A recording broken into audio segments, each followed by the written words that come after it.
The air in the high-altitude canyon was brittle and clean, a stark contrast to the volatile emotions churning inside James Smith. At 42, James was the architect of Blackwood Analytics, a financial technology fortress built on the principle of calculated risk and the cynical certainty that loyalty was only ever transactional. His custom-built mansion, a sprawling structure of reinforced concrete and glass cantilevered precariously over a sheer drop in the Colorado Rockies, was a testament to his success and his isolation. It had been 8 years since his belief in human sincerity had calcified into a cynicism, a period marked by a relentless private crusade to prove that every individual, no matter how earnest their facade, possessed a definable and exploitable price point. The latest trigger for this deep-seated misanthropy had been a small, contained fire faulty ventilation unit near the server room that had been quickly extinguished by the local volunteer brigade a few weeks prior. The physical damage was minimal, but the incident had been enough to force James to hire a specialized team for the structural and particulate cleanup. This team was his next testing ground. The area around the fire-affected wing was sterile, sealed off with plastic sheeting and caution tape. James, a man whose dark eyes seemed to perpetually measure the cost of every interaction, stood in the central observation gallery. Below him, workers in hazmat suits moved like ghosts, meticulously scrubbing and filtering the fine layer of soot. His attention, however, was fixed on a single figure, Mary Smith. Mary, at 29, carried herself with a quiet, efficient strength that seemed at odds with the delicate task of post-disaster cleaning. She wasn't merely a contract worker. She was a certified cleanup specialist, renowned in the smaller mountain communities for a reputation she'd earned from years of handling everything from burst pipes to forest fire aftermath. What few knew, and what James had discovered through his relentless background checks, was that Mary dedicated her sparse free time as a volunteer firefighter, an irony that, to James, made her a more compelling subject for his private test. A life devoted to public service, he reasoned, made the temptation of private gain all the more potent. He'd seen the exhaustion etched around her eyes, the sign of a woman balancing multiple jobs just to stay afloat, a silent ledger of desperation he fully intended to exploit. The focus of his tests lay strategically placed within the restricted zone, an antique, lead-lined data canister. It was designed to look like a piece of industrial scrap, heavy and tarnished. Mary's movements were methodical. Unlike the other contractors who focused solely on the large, visible areas, she was running a specialized sweep, checking the deep, recessed corners for She used her gloved hand to trace the bottom edge of a low-equipment cabinet. That's when she found the canister. It was heavy, unexpectedly so, and cold against her palm. She paused, not with a quick, furtive glance of someone sizing up a heist, but with the steady focus of a professional evaluating an anomaly. James felt a familiar tightening in his chest. Idiot Comus, he thought, his thumb hovering over a hidden intercom button, ready to trigger a benign interruption if she tried to pocket it. Mary turned the canister over, examining the oxidized surface. She lifted it, weighed it. Her eyes scanned the room, not for witnesses, but for a log sheet or a manifest. She didn't know what was inside, but she knew it wasn't standard cleanup trash. It felt important, like something that had been placed rather than dropped. The internal struggle was palpable, not because she considered taking it. The thought seemed foreign to her bearing, but because of the sheer effort of doing the right thing when the easy thing was so tempting. Her rent was overdue. Her old fire truck, the volunteer squad's only decent vehicle, needed a massive overhaul. Her life was a constant, exhausting calculation of scarcity. A moment of weakness here could solve everything. But Mary was a woman defined by her oaths to her community, to the fire she fought, and to the unwavering ethical standard she had imposed on herself. She reached into her suit's breast pocket, not for a tool, but for a laminated personal inventory tag. She carefully tied the tag around the canister's neck, using a small, clear zip tie, and then, using a black permanent marker, wrote in clear, large block letters found, unidentified, Sic Red, Sectorse, Zone 4. She then placed the heavy canister on a specialized evidence tray away from the disposable debris and continued her work as if nothing extraordinary had happened. She didn't check the canister for contents, she didn't hide it, and she didn't hesitate. Her action was driven not by fear of discovery, but by the intrinsic code of integrity that was the bedrock of her character. James watched the monitor. He saw the tag. He read the clear handwriting. His hand dropped away from the intercom. For the first time in nearly a decade, His script had been broken. It wasn't a moment of relief. It was a seismic jolt of confusion. He had expected a thief, or at least a negotiator. He got a professional who prioritized procedure over a potential fortune. Later that afternoon, Mary, having finished her shift, sought out the site supervisor and formally logged the item, ensuring it was noted in the official handover report before she even mentioned it to James. The following morning, James called Mary into his temporary site office, a space with floor-to-ceiling windows overlooking the vast wilderness.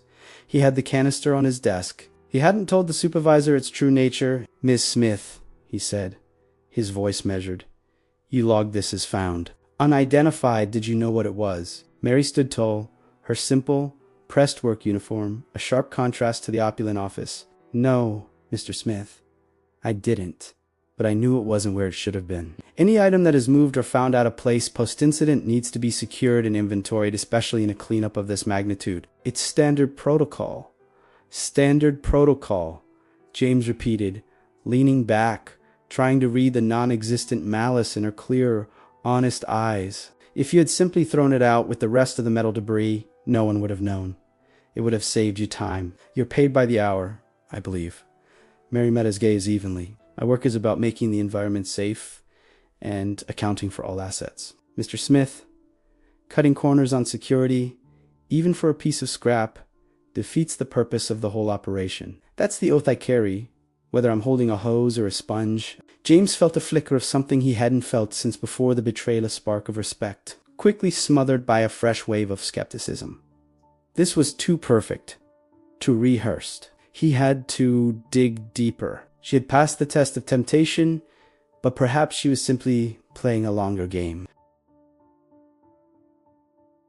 Jamie Smith, millionaire, 42 years old, man, dark eyes, wearing expensive white tailored clothing, brown skin color, afro-blonde hairstyle. Mary Smith, firefighter, 29 years old, woman, exhausted eyes, wearing a vibrant redwood uniform. Haute skin color, long wavy, black hair. Patricia Johnson, ex-fiancée, 40 years old woman, impeccably maintained, wearing tailored red silk, expensive gown, white skin color, curly red hair.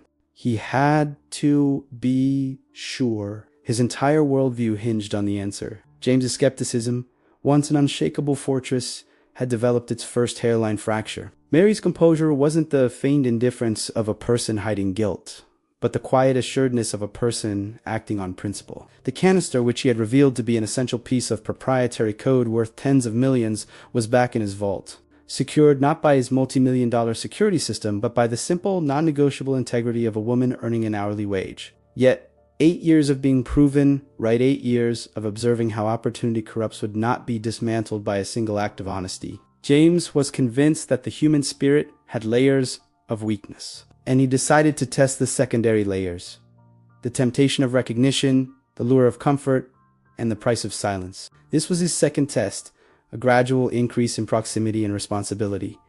He wasn't just paying her for cleanup now. He was asking her to consult on disaster preparedness, to review the structural vulnerabilities of the estate asks far exceeding her contract. He deliberately planned small, yet telling inconsistencies are rare. Unmarked 15-carat diamond brooch nestled casually inside a drawer designated for destruction, or a set of old, valuable architectural blueprints misfiled as trash. Each time, Mary's response was the same.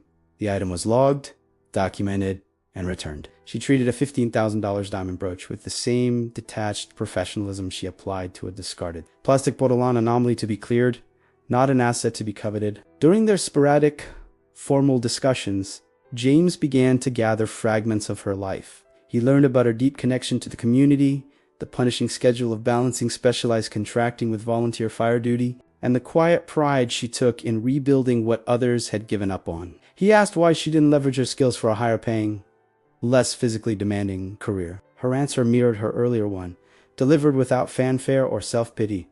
"The work is needed, Mr. Smith.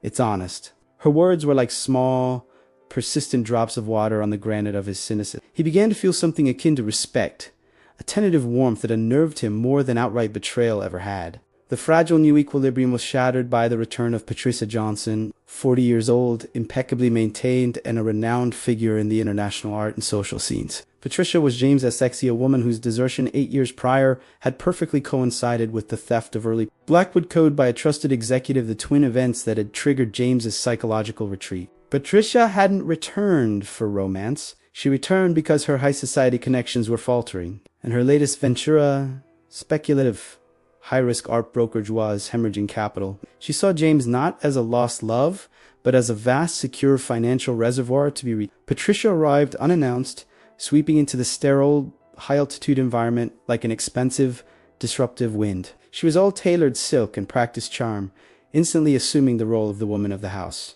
"James, darling," she cooed, her voice resonating with theatrical sincerity. "I'm back for the launch. I simply couldn't miss the Blackwood Foundation Gala." James, though wary, allowed her presence. Patricia possessed an innate understanding of the social battlefield, a skill he reluctantly admitted he still needed for the massive upcoming charity gala, an event crucial for securing the foundation's future investments. This gala, intended to announce Blackwood's commitment to community disaster relief, a concept ironically influenced by Mary's work, would be the setting for Patricia's manipulation. Patricia's initial interaction with Mary was a study in condescension. She encountered Mary in the kitchen, which Mary had been meticulously cleaning for the main catering staff, still in her utilitarian contractor uniform. "Oh, the help," Patricia dismissed with a lazy wave of a diamond-laden hand. "You're new. You must be the one cleaning the old server wing. I need a cappuccino, and please, darling, make sure the foam is perfectly symmetrical." She delivered the command not with overt rudeness, but with the chilling personality one reserves for a functioning appliance. Mary, recognizing the social strata and James's desire for a smooth event, simply replied, "My contract is for cleaning and site integrity consultation, Ms. Johnson. The catering staff handles the coffee." Her respectful refusal was firm. Patricia's eyes narrowed. "I see professional boundaries." She didn't respond to Mary as a person, but as an obstacle. What truly fueled Patricia's jealousy wasn't Mary's physical presence, but the subtle shift she noticed in James. He consulted Mary on the placement of emergency exits for the gala. He sought her opinion on the structural stability of the temporary outdoor pavilion. He spoke to her about fire safety codes, not as an employer, but as a student seeking expert knowledge. Patricia caught the look in his eyes, a flicker of genuine, uncynical admiration, and she instantly understood the threat.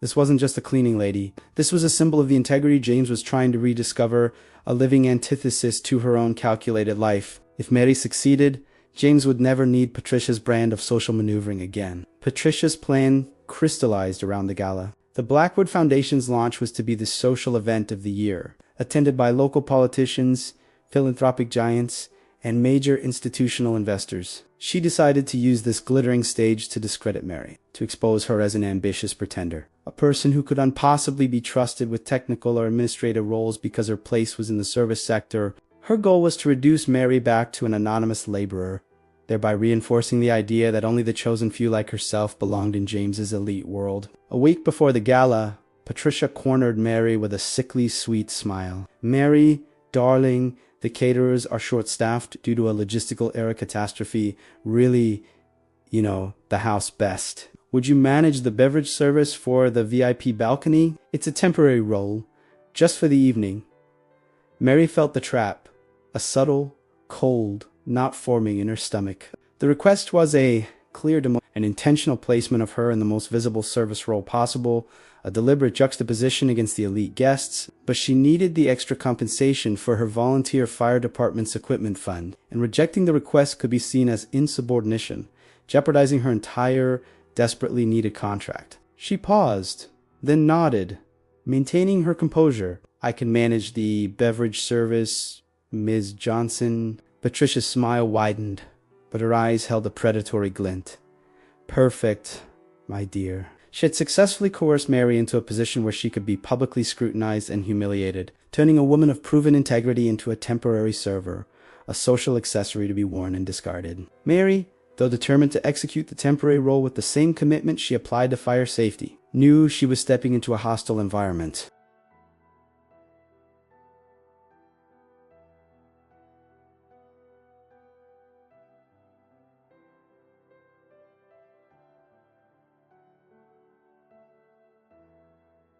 The stage was set for the collision of true character and calculated deceit. The night of the Blackwood Foundation Gala descended upon the mountain retreat, transforming the glass and concrete structure into a beacon of polished, self-congratulatory wealth. The main ballroom, usually a minimalist space, shimmered with hired opulence. Over 150 of the city's most influential figures, venture capitalists, municipal leaders, and social mavens milled beneath crystal chandeliers, their conversations a low hum of networked ambition. Mary, dressed in a borrowed, severely tailored black suit, the closest thing she had to formal service attire, worked at the VIP balcony. She moved with the same efficient, unobtrusive focus she used when clearing debris.